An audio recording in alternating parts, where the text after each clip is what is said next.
Hello everyone. In this video we're going to discuss the sum and difference identities for cosine, and we're also going to review cofunction identities. Now these two identities that we're going to derive for cosine are going to be very important to us, and we will be using them to verify many other identities. So they're extremely important, and we need to really become comfortable with them. So make sure that you have these identities both memorized and that you also understand the proof, because it will play a big role in understanding other proofs that are coming soon. Okay, as we start to get into more advanced mathematics, you will find that oftentimes it's much easier to look at a specific example rather than jump into a general situation that you're trying to establish or prove. In this case, what we want to do is we want to look at a couple of angles here. Like we have angle A, which is 110 degrees, and angle B, which is 70 degrees. So if I take this larger angle A and subtract from it the measure of the smaller angle B, I will find what the measure of this central angle here is, and it's going to be 40 degrees. So whether I consider this 40-degree angle, or if I go here and create a 40-degree angle in standard position with the positive x-axis being the initial side and just another ray here indicating a 40-degree angle, then I know that the measure of those two angles will obviously be the same. And also that means that the arcs that are intercepted here will be the same, and therefore the chords, these kinds of line segments whose endpoints are on a circle, are called chords. And of course this chord and that chord will also be congruent, because if you think about it, this triangle and this triangle will be congruent because they have two sides and a angle between those two sides congruent. So by SAS from geometry, they'll be congruent. So if I basically find this distance and also find that distance, which we're calling D1 and D2, those distances should be the same. And we're doing exactly the same thing over here, but now we're going to generalize the notion. So rather than just looking at some actual angles with measures, we'll just call them A and B. Now notice back here that when you look at this 40-degree angle here, given that this is the unit circle, we know that the x value, the x coordinate of this point will be the cosine of 40 degrees, and the y coordinate will be the sine of 40 degrees. And the same will go for this angle here, the larger angle, 110-degree angle. We know that the point here has coordinates that are the cosine of 110 degrees and the sine of 110 degrees. And also, of course, with this 70-degree angle here. Now, B.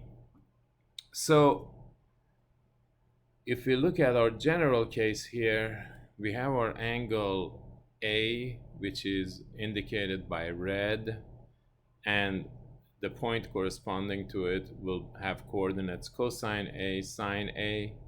We have our angle B here, smaller angle B, and the point there will significantly have coordinates which are the cosine of B and the sine of B. And remember that if this angle here, if we take the larger angle, subtract from it the smaller angle, we get this angle, which is a minus b, which of course will be the same as generating an angle of measure a minus b here, just like we did here with the 40 degrees. So a minus b here plays the role of the 40-degree angle. So of course, here, instead of having cosine of 40 and sine of 40, we'll just put cosine of whatever that a minus b is and sine of whatever the angle a minus b happens to be. And notice we did it here in degrees. We could have just easily done this treatment with radians. And so we just mentioned from the actual example that we had here that these two chords are going to be congruent. So if we find this distance using the distance formula, the distance between point 1 and point 2, and also find the distance between point 3 and point 4, we should be able to set them equal to each other. And that's the statement we're making here. Now, if you recall, the distance formula given two ordered pairs x1, y1, such as we have here, which what we're calling the coordinates of point P1, and x2, y2, which we're referring to as the coordinates of the point P2, then the distance can be found using this formula from algebra, which is the square root of x2 minus x1 squared plus y2 minus y1 squared. And that was a formula we established very easily using the Pythagorean theorem for any 2 points in a plane. So of course we're working in a plane here, so the same formula holds. Now let's look at the distance between P1 and P2. So remember, it's going to be the square root of x2 minus x1. So here x2 will be cosine A and x1 will be cosine B. So we have cosine A minus cosine B in quantity cosine A minus cosine B squared plus y2, which is sine A minus y1, so sine B squared, again in quantity. And on this side, we're going to have the distance between P3 and P4. So of course there, we're calling those points using the ordered pairs x3, y3 and x4, y4. So we'll have the square root of quantity x4 minus x3 squared plus quantity y4 minus y3 squared. And that'll give us this distance, which we know is going to be the same as this distance. So recall that x4 here will be this point, this value, which is cosine of A minus B, minus x3, which is 1. And for y4, we have sine of A minus B, and for y3, we have 0. So that's where we get this rather complex looking statement. Now we'll go ahead and square both sides, and we can get rid of the square roots, and that's all that happens from this step to this step. We're just removing the square roots by squaring both sides. And now we're going to do some algebra. So we're taking care of cosine A minus cosine B squared, and of course we can use the f minus L squared formula for that. F minus L squared equals f squared minus 2fl plus L squared. And of course here cosine A is playing the role of f and cosine B is playing the role of L. So applying this formula, we end up with cosine squared A minus 2fl, so 2 cosine A cosine B, plus L squared, so cosine squared B. Plus, now we're going to apply the same formula to this expression, this square of a difference, with sine A playing the role of f and sine B playing the role of L. So we end up with sine squared A, the first one squared, minus 2 times the first times the last will give us 2 sine A sine B, plus the last one squared, so sine squared B. On this side, again, we have a difference that's being squared, so we can apply the same formula. This time, what plays the role of f is the entire cosine of a minus b. So we get cosine squared of a minus b minus 2fl, which will be 2 times cosine of a minus b times 1, which is just 2 cosine of a minus b, plus 1 squared, which is just 1, plus, now here, we don't really need the formula, do we? Because sine of a minus b minus 0 is just sine of a minus b.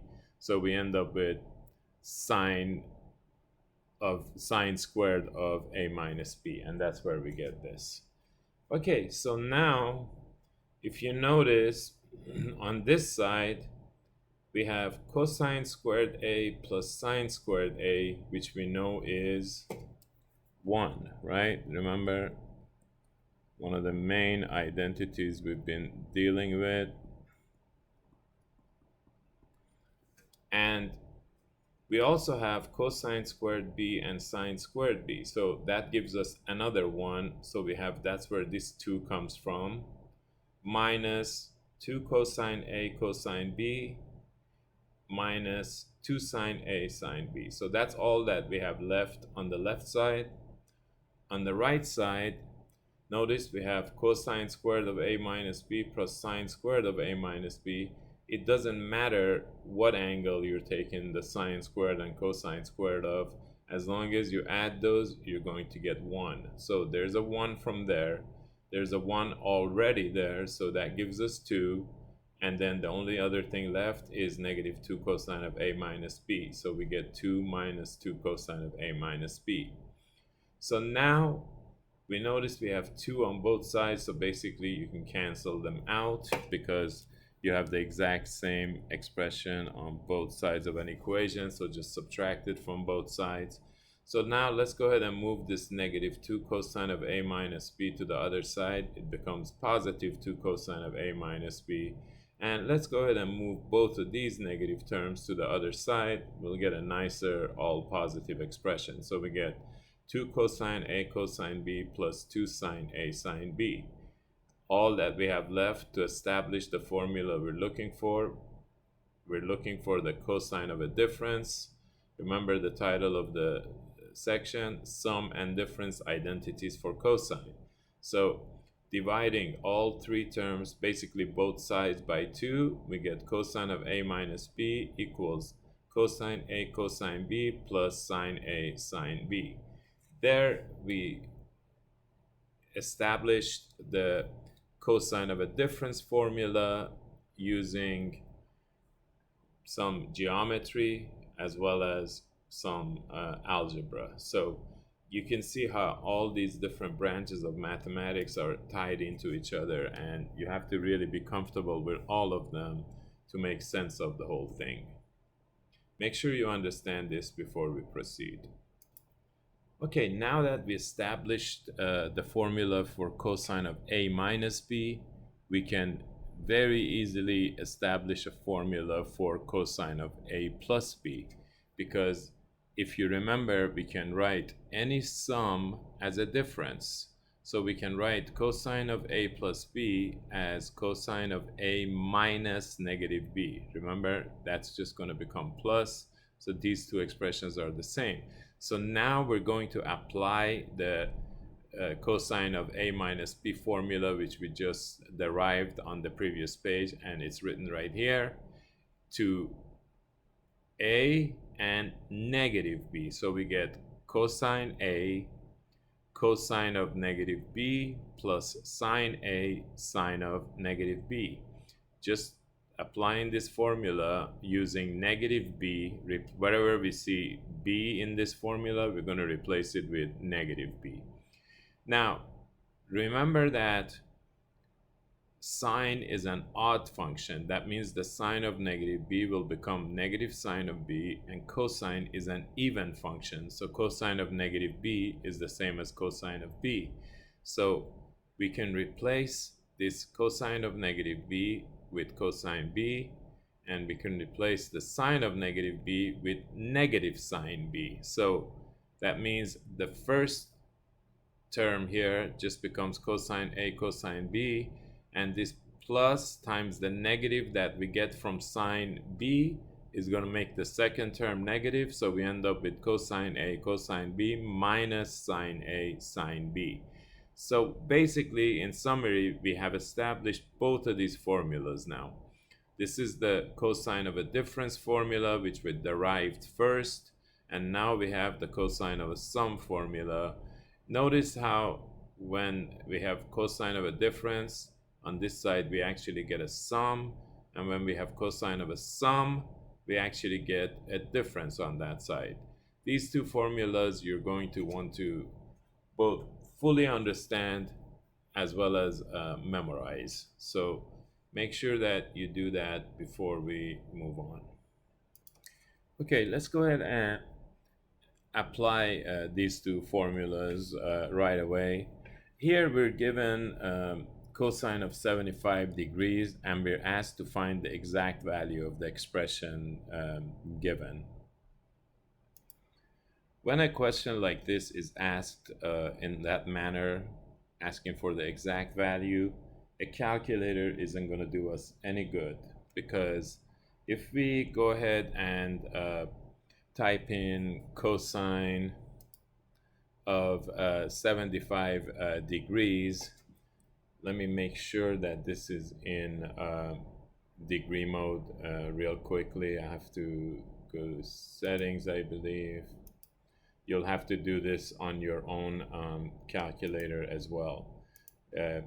So notice here we're in radians, so we're going to go ahead and change that to degrees, and we'll go ahead and exit out of there. So now we can type in 75 degrees. Otherwise, it would have given us the cosine of 75 radians. Notice this is not going to help out here, because that is not what we're looking for. We're looking for an exact value, and this is always going to be an estimate here, especially when it's irrational like this. So the way that we're actually going to approach that is the following. We're going to think of, and we have the unit circle here just to remind us, we're going to think of two numbers that we do know the exact values for, so that we could write this either as a sum, meaning 75, so that we can write 75 either as a sum of those two numbers or a difference of those two numbers. Makes no difference because we have formulas for both. So of course, I think if you think about it for a couple of minutes, you'll realize that we do know two simple angles associated with the unit circle, or our two special triangles, the 45, 45, 90, or the 30, 60, 90, that can work here. And of course, those would be 45 and 30. Now, it makes no difference which one you write first. You just need to have both. Notice that 75 is the same as 45 plus 30. So now we're going to go ahead and apply the cosine of a sum formula. And remember, when this is plus, we're going to get the minus for the expression. So we get cosine 45 cosine 30 minus sine 45 sine 30 degrees, of course, on all of them. Otherwise, it'll be interpreted as radians. So even though it could be a hassle, we have to write the degrees. All right, so if you recall, for cosine of 45, and you can also see here, we can either use 1 over radical 2, or we can use radical 2 over 2. Let's go ahead and go with radical 2 over 2. So we're going to get radical 2 over 2. Now, cosine of 30 degrees, we know, is square root of 3 over 2. So again, these are values you should know by heart. I'm just putting these using the unit circle for you to remember where they should come from. But essentially it's very simple. All you need to know are the first quadrant values, because remember, all these others we can obtain if we know those values by adjusting the sign and the associated rectangle that you get for each of them. So it's not that difficult to know those values by heart. All right, minus sine of 45, which we also know is square root of 2 over 2.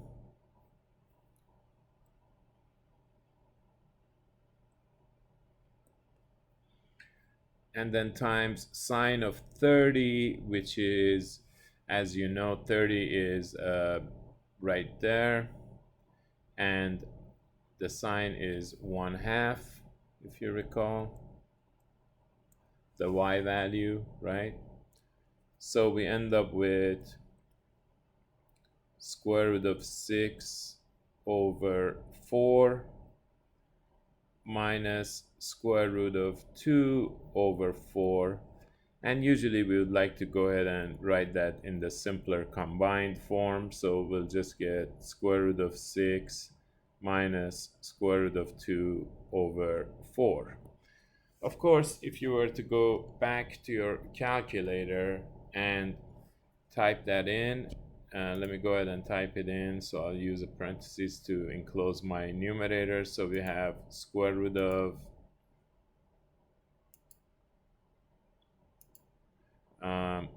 that did not work. Let's try it again. So we have shift squared. That should give us the square root, but it is okay. So now here we go. Square root of 6. And we'll exit out of the square root, otherwise it's going to keep writing under the radical, and then shift square root of 2. Now we're going to go ahead and exit out of that, and then exit out of the parentheses as well. So, and now we're going to put divided by 4 and hit enter. We got a little issue here. Let's see, system syntax error. These things happen. Let me pause for a second and see what. Okay, that calculator was not cooperating very nicely, so I went ahead and brought the Desmos up, and notice that the first thing we computed was cosine of 75, making sure we're in degree mode, and it wasn't the exact answer we were looking for, but if we type this in that we found, of course, we will get the same thing, but it is in the form that we are looking for, which is exact form. And that's how we do a problem like this. So you just basically need to find two angles that you're familiar with and you know the values of, and then apply either the cosine of a sum or the cosine of a difference formula to obtain the value. Okay, so here's a problem very similar to the previous one, but using the radian measure. So I strongly recommend that you pause the video and try this on your own before you come back to watch the rest. And of course, here, now that you've returned from your attempt, I'm hoping that you realize that you can go ahead and break up 7 pi over 12 into 4 pi plus 3 pi over 12.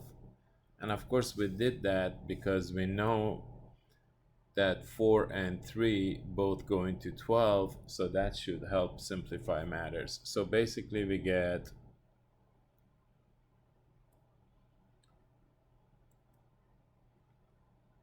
cosine of 4 pi over 12 is going to give us pi over 3, and 3 pi over 12 is going to give us pi over 4. So notice we have a cosine of a sum. So we're going to go ahead and apply the formula cosine of pi over 3 cosine of pi over 4 minus, When it's plus, remember we get the minus sine of pi over 3 times sine of pi over 4. So now again we obtain our values for cosine of pi over 3. Pi over 3 we know is the same as 60 degrees, so we write there cosine is going to be a half and the sine is going to be square root of 3 over 2. So for cosine we have 1 over 2. Cosine of pi over 4 we know is square root of 2 over 2 minus sine of pi over 3, which is going to be the y value, and these two, notice they're like the reverse of each other. So sine of pi over 3 will actually be square root of 3 over 2 times the sine of pi over 4, which again is square root of 2 over 2. So we end up with actually a very similar expression. It's not exactly the same. We get square root of 2 over 4 minus square root of 6 over 4, which we'll go ahead and write as square root of 2 minus square root of 6 over 4.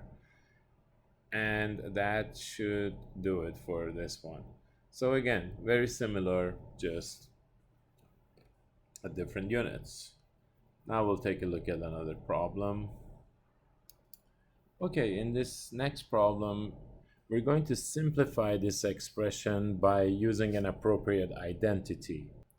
So from the format, we should realize it's in cosine A, cosine B, minus sine A, sine B format.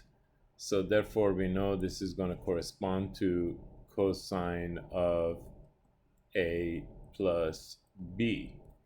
So here, of course, A is 50 and B is 40.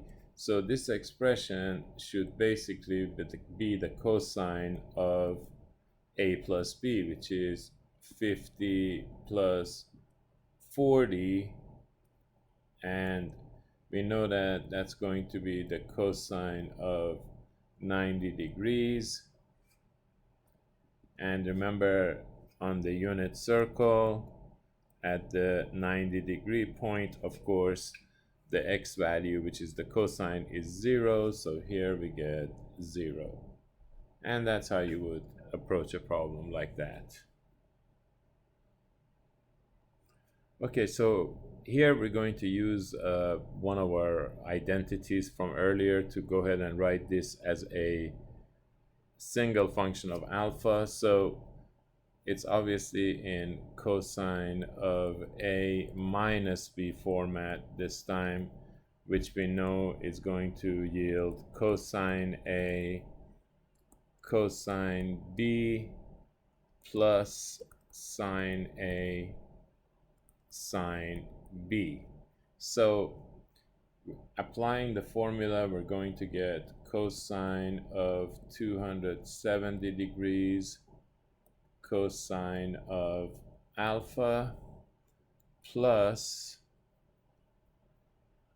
sine of 270 degrees sine of alpha. Now, a quick unit circle will show us that 270 degrees, of course, you start here, that's 90, 180, 270. We know it's located right there. Well, the terminal side will cross the circle right there, which corresponds to the point 0, -1. So we know that 0 is going to be the cosine of 270 degrees and -1 is going to be the sine of 270 degrees. So for the cosine, we know that this will be 0, and for the sine of 270, we know that we're going to replace this with -1. So the fact that that's 0 means this entire term is gone. So we basically get -1 times sine alpha, which is negative sine alpha. Very simple problem utilizing difference identity for cosine. Okay, so in this problem, we know that we have two angles in quadrant 2, and that's all we know about the actual angle values. And we're trying to find cosine of s plus t and cosine of s minus t, and we're given the cosine of s and the sine of t, and we're asked to find those two expressions. So obviously, there are different ways we can approach this. We could use the Pythagorean identity for each to find the sine of that angle. So we can use the Pythagorean identity, which is cosine squared s plus sine squared s equals 1. And from that, and considering the fact that it's in quadrant 2, find the value of the sine. And we could do the same for this and find the value of the cosine. But that can get quite algebraically involved. It's not difficult, but there's a more efficient way, as you recall from earlier chapters. Notice that if we just construct a diagram for each one, for example, I know that the cosine of s equals -1/5. And I also know that I'm in quadrant 2. So I can go ahead and set up, and I have to remember from SOHCAHTOA that cosine is adjacent over hypotenuse. So I can set up a diagram like this, where I know that the side adjacent will be -1 and the hypotenuse will be 5. Notice here we're not using the unit circle, because if we even construct a circle here, it'll have a radius of 5. So we're going to our traditional methods before we learned about the unit circle. So let me go ahead and erase this now, because I want to put another graphic down here. And for the other one, I know that the sine is 3/5, and again t is also in quadrant 2, so I can go ahead and construct another triangle here, and this time I know that the sine is opposite over hypotenuse, so this time I know that the sine is opposite, so that will be 3 and the hypotenuse will be 5. So here is the first drawing is showing me the angle S, and this one is a visual of angle T. So I need to find the length of this other leg here, which is going to be the side opposite, in order to help me find the sine of S. And I need to find this side of this right triangle to help me find the cosine of T. So that's what we'll do next. And using the Pythagorean theorem here, we'll get, let me go ahead and call this y for this one. So we get 1 squared plus, even though it's -1, we're interested in the length, so we're going to just use 1. So we get 1 squared plus y squared equals 5 squared. So we get y squared equals 25 minus 1, which is 24. And we get y equals, well, y can be either positive or negative square root of 24, but since we know that we're in quadrant 2, we know the y value is going to be positive, so we're only going to take the positive square root of 24. And of course we can simplify that as square root of 4 times square root of 6, which is going to be 2 radical 6. So now I can easily state what the cosine of, the sine of s is going to be. So sine of s is going to be opposite, which is y, which is 2 radical 6, over the hypotenuse, which is 5. Now, in the next graphic here, let me go ahead and call this x. So we have x squared plus 3 squared equals 5 squared. So we get x squared equals 25 minus 9. So we get x squared equals 16. Again, x can be either positive or negative square root of 16, but because of its location, we know that we need to take the negative case. So we're going to get x equals negative square root of 16, which is negative 4. And now we're ready to write what the cosine of t is.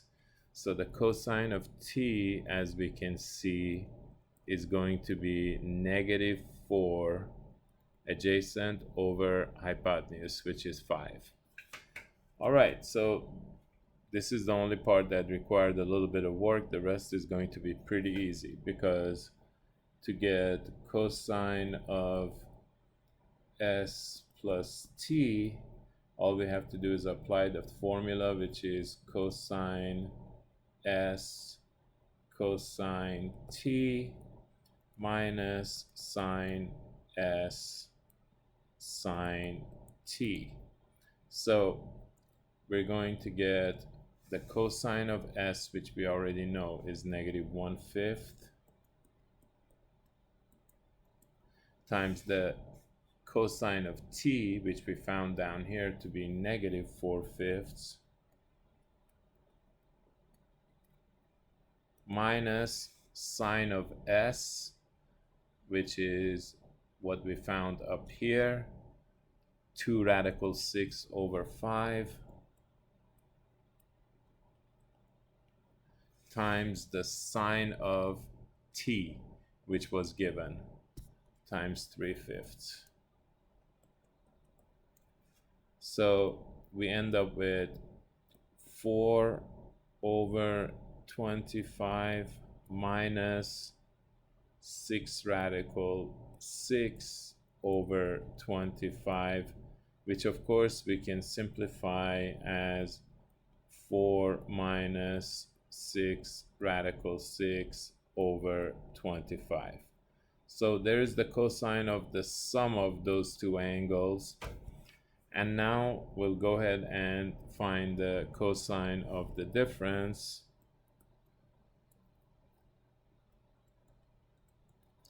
And we know this time we're going to get cosine s cosine t plus sine s sine t, which is going to be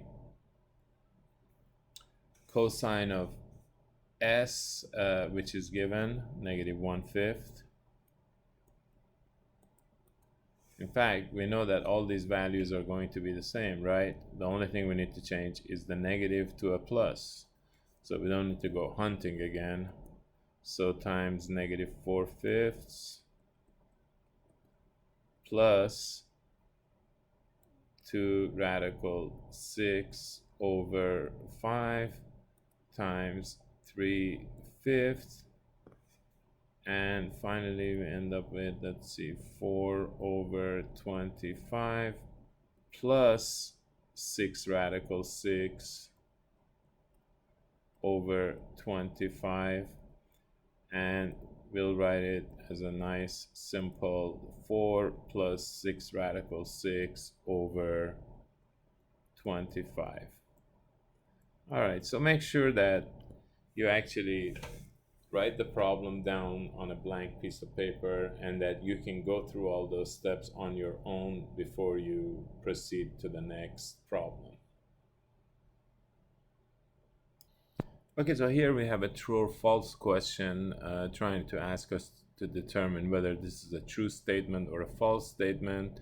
We can see here on the right that we're in the form of cosine A cosine B plus sine A sine B, and we know that that corresponds to cosine of A minus B. And of course here A is 60 degrees and B is 13 degrees.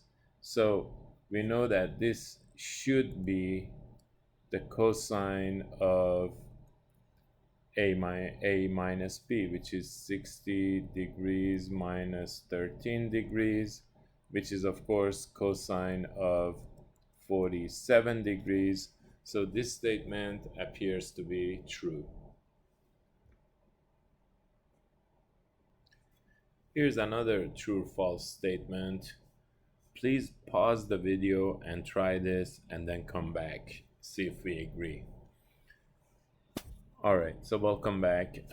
You can see here we're in the form of cosine A cosine B plus, actually minus sine A sine B. So we know that this should be, if it's true, on the other side we should have cosine of A plus B actually. So whenever you learn a formula in mathematics, make sure you learn it from left to right and right to left. Always be as comfortable going from the left side to the right side as you are going from the right to the left, because we'll always utilize it in both directions in mathematics. All right, so if this statement were to be true, this it should be cosine of the pi over 4 value should be pi over 18 plus pi over 9. So let's go ahead and compute a pi over 18 plus pi over 9.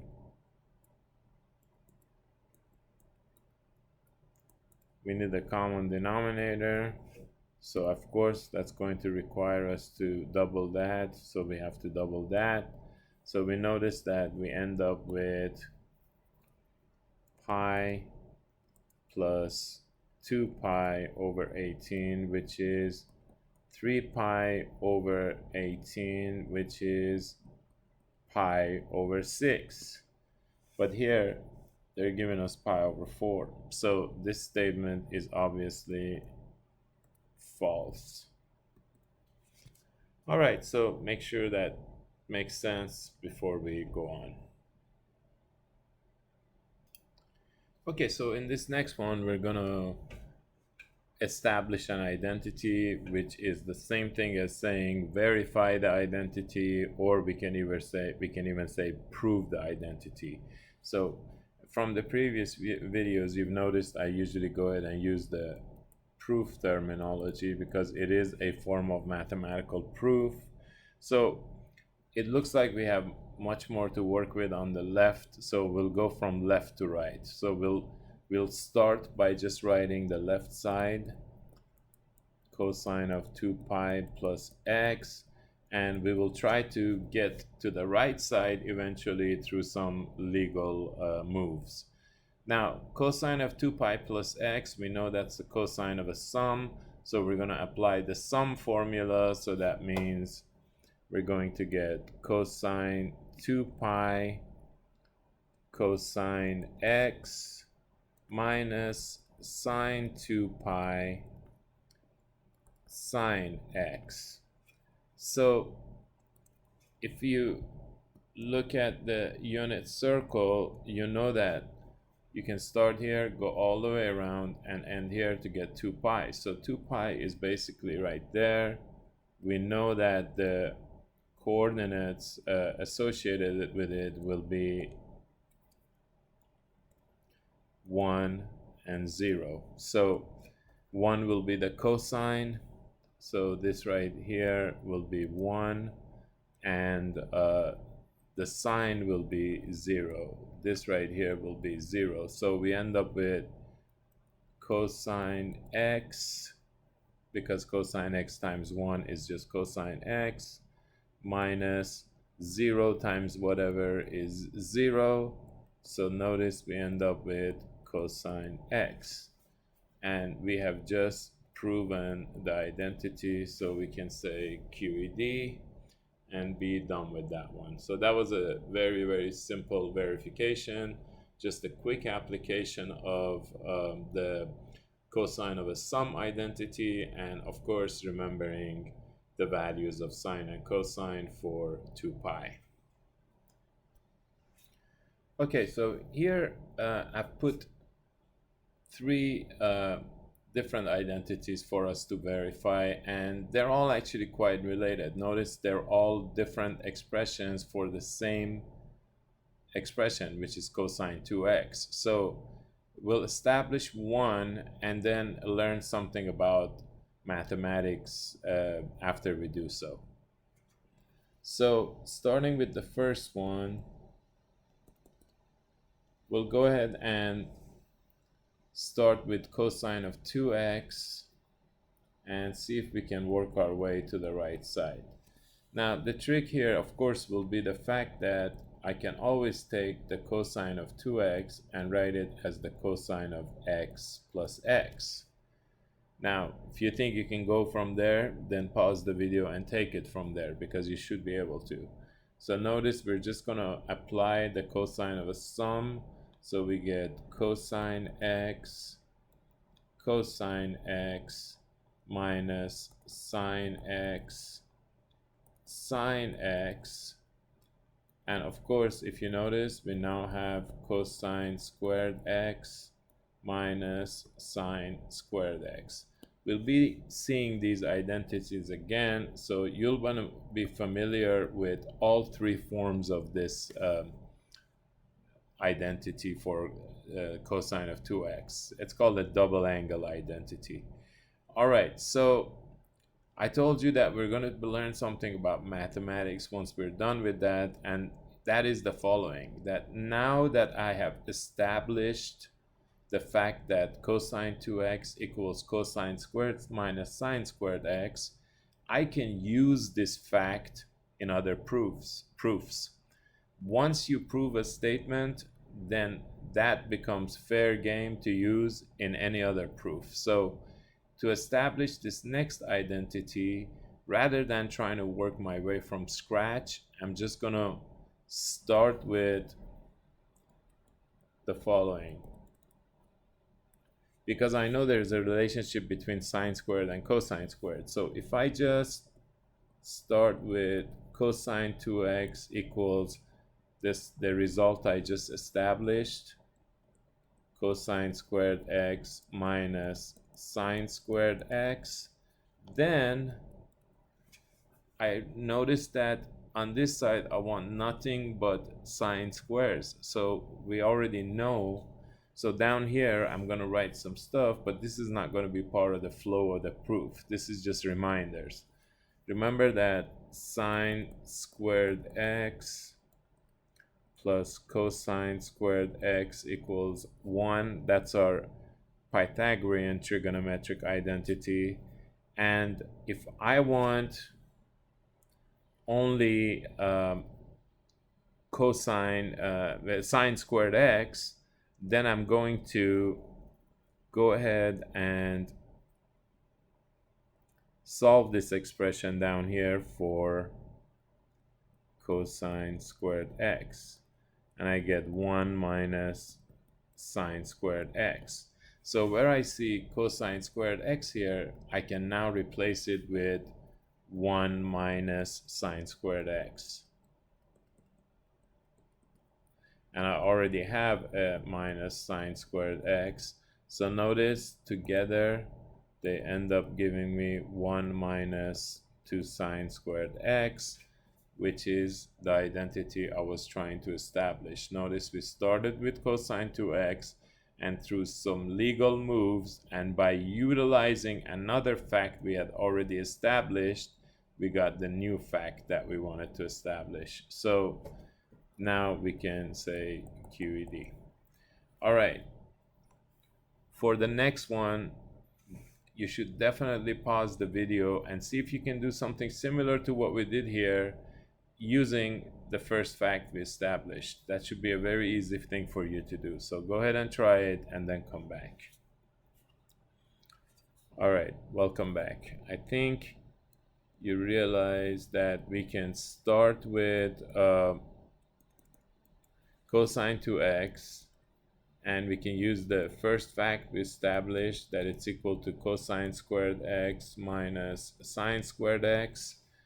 This time it looks like we want this side to only have cosines in it. So we're going to go back to our Pythagorean identity, but this time we're going to solve it for sine squared x.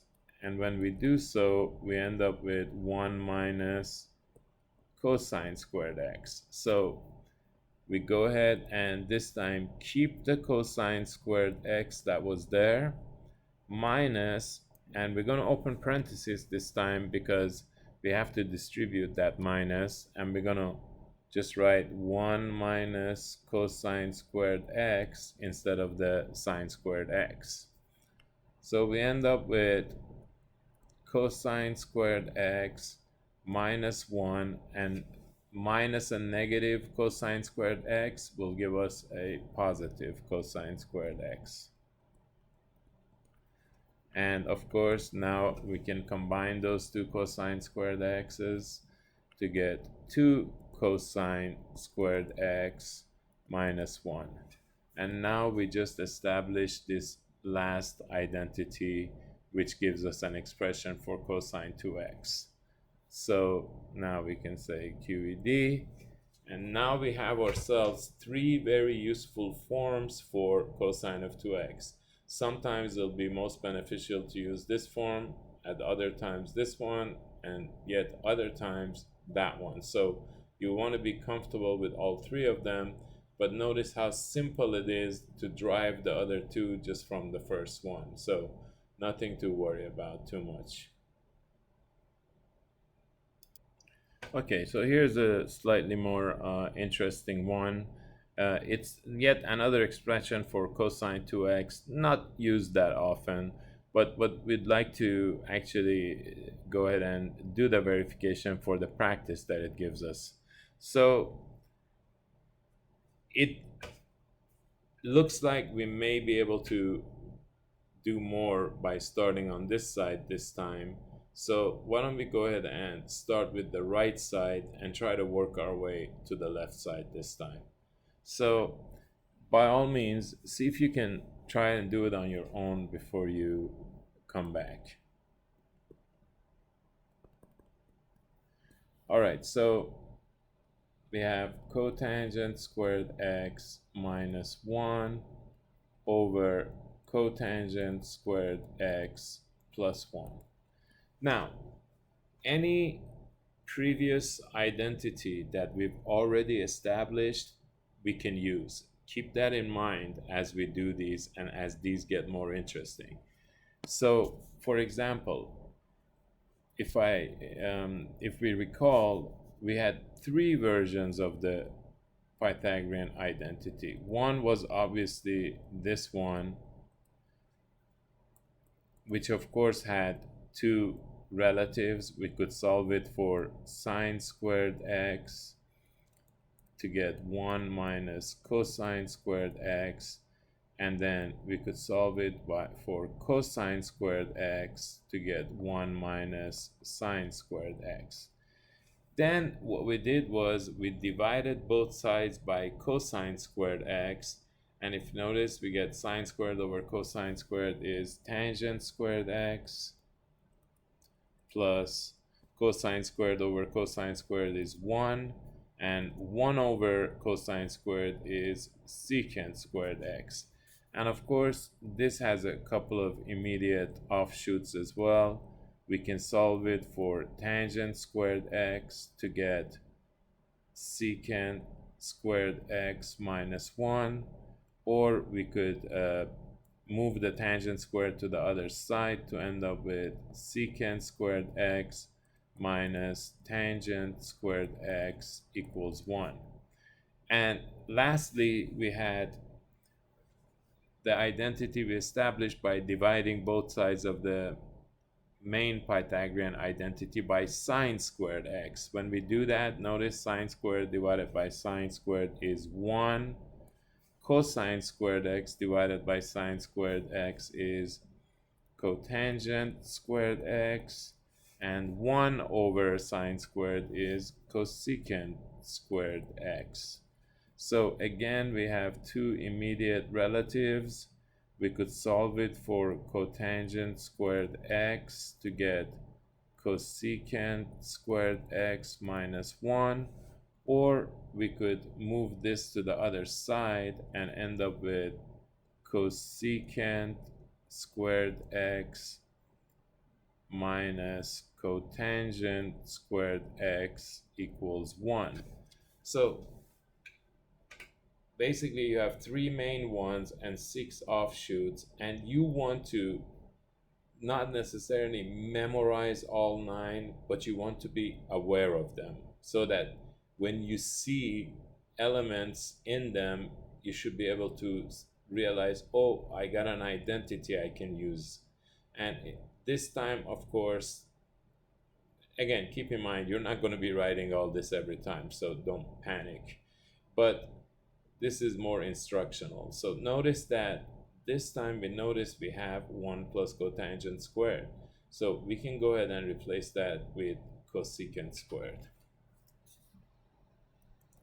So we get cotangent squared x minus 1 over cosecant squared x. Of course, we know that cosecant of x equals 1 over sine x, and that's a reciprocal relationship, so sine x is also equal to 1 over cosecant of x. So we can go ahead and actually move this up and turn it into sine x. So we can get sine squared x is what I meant, sine squared x times cotangent squared x minus 1, right? So of course we also know that our two of our main fractional identities are the fact that tangent of x equals sine x over cosine x, and that cotangent of x equals the reciprocal of that, cosine x over sine x. So I can go ahead and replace the cotangent squared x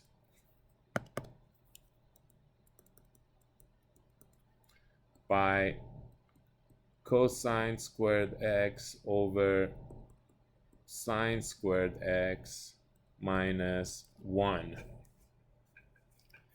Now let's see if we can go ahead and distribute that in, and we end up with cosine squared x, because the sine squared will the two sine squareds will cancel out, minus sine squared x. Does that look familiar to you? If you said yes, you would be right, because we just established that. Remember, that is equal to the cosine of 2x. And notice we started on the right side and we ended up with the left side. So we are finished proving this identity. So at this point we can say QED. Remember, that stands for quod erat demonstrandum, which means that which was to be shown. Basically means you have reached the end of the proof and you have verified the statement. So make sure you can actually do this on your own.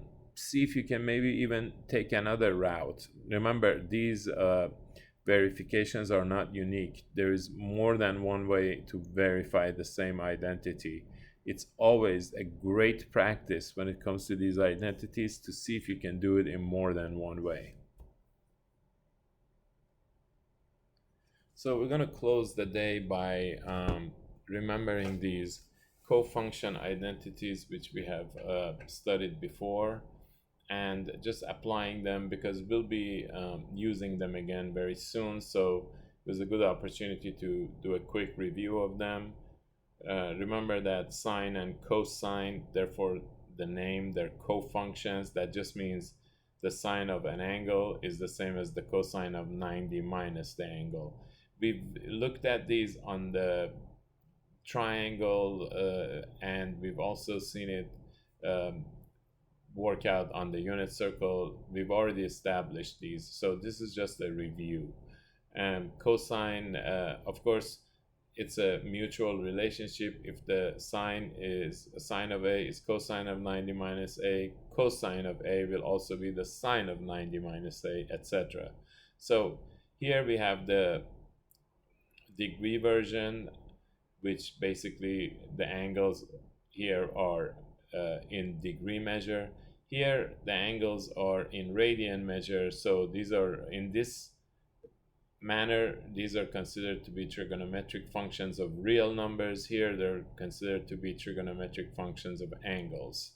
And so let's see if we can go ahead and apply these on a couple of problems before we call it the day.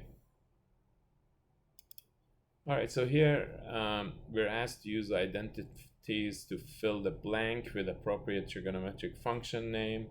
Now, sine of 53 degrees, we want to know that's the same as 1 over what function of 37 degrees? Well, instead of worrying about exactly what should go there first, I'll just use a cofunction identity to know that sine of 53 degrees I know should be the same as cosine of 90 degrees minus 53 degrees. So that means it should be the same as cosine of 37 degrees, correct? Let's make sure. 50 and 30 is 80, 7 and 3 is 10, so yes, that's fine. Now, they didn't give it to us as just equals to some function value, but they gave it to us as 1 over something. So I need to write cosine using its reciprocal function. And I know cosine of 37 is the same as, let me remind you, you know that the secant of x equals 1 over cosine x. But remember, this is not the only relationship you should be comfortable with. You should be just as comfortable with two other statements. One is, if you think of a 1 down here and cross multiply, that cosine x times secant x equals 1. So this you should be as comfortable with as you are with the fact that secant x equals 1 over cosine x. Also, go ahead and divide both sides by secant x to get cosine x equals 1 over secant x. So again, you should be just as comfortable writing secant in terms of cosine as you are writing cosine in terms of secant. So cosine of x equals 1 over secant of x. So I can write this as 1 over secant of 37 degrees. And so, of course, that will be exactly what we are seeking in here. So that's just a quick cofunction application. We'll look at one more before we call it the day. All right, so this one involves secant and cosecant. Now we know that secant and cosecant are cofunctions. So secant of x we know is the same as the cosecant of pi over 2 minus x. So we know that this pi over 2 minus x should be the same as 7 pi over 12. That's where our equation is going to come from. So we have 7 pi over 12 equals pi over 2 minus x. We'll go ahead and solve for x now by moving the negative x to the other side and bringing the 7 pi over 12 to the right side. So we get minus 7 pi over 12. We'll go ahead and get a quick common denominator. So of course this is going to require a 6, and so will this. So we end up with x equals